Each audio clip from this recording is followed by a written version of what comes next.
ঢাকার কেরানীগঞ্জে এক শিক্ষিকার বাসা থেকে ১৪ বছর বয়সী শিক্ষার্থী জোবাইদা রহমান ফাতেমা ও তার মা রোকেয়া রহমানের মরদেহ উদ্ধার করেছে পুলিশ। প্রায় ২১ দিন আগে তাদের হত্যা করে লাশ দুটি বাসাতেই লুকিয়ে রাখা হয়েছিল। লাশ উদ্ধারের ঘটনায় অভিযুক্ত শিক্ষিকা মিম আক্তার ও তার ছোট বোন নুসরাত জাহানকে গ্রেফতার করেছে পুলিশ।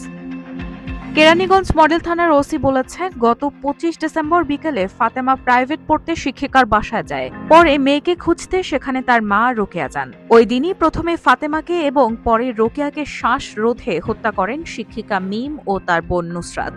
হত্যার পর ফাতেমার লাশ বাথরুমের ফলস ছাদের ভেতরে এবং রোকেয়ার লাশ একটি কক্ষের বক্স খাটের নিচে লুকিয়ে রাখা হয় বলে জানায় পুলিশ। এরপর দীর্ঘ ২১ দিন ওই ফ্ল্যাটের স্বাভাবিক জীবনযাপন করেন অভিযুক্তরা। তদন্তের সূত্রে পুলিশের বক্তব্য হল, একটি এনজিওর ঋণের কিস্তি নিয়ে রোকেয়া ও মিমের মধ্যে দীর্ঘদিন ধরে বিরোধ চলছিল। ঋণের জামিনদার ছিলেন রোকেয়া। কিস্তি পরিশোধ না হওয়ায় রোকেয়ার ওপর চাপ বাড়ে, যা থেকে তৈরি হয় ক্ষোভ ও শত্রুতা। সেই ক্ষোভ থেকেই পরিকল্পিতভাবে এই হত্যাকাণ্ড বলে দাবি করছে পুলিশ। ঘটনা প্রকাশ পায় যখন শিক্ষিকার স্বামী দুর্গন্ধে অতিষ্ঠ হয়ে ঘর তল্লাশি শুরু করেন।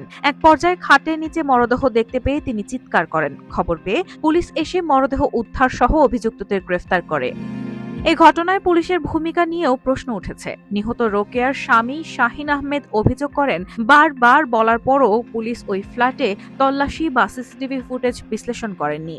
কেরানীগঞ্জ থানার ওসি জানান, গ্রেফতার দুই আসামি হত্যার দায় স্বীকার করেছে। নাবালিকা হওয়ায় নুসরাত জাহানকে গাজীপুরের কোনাবাড়ী শিশু উন্নয়ন কেন্দ্রে পাঠানো হবে। রায়হানা হক মুন, RTNN।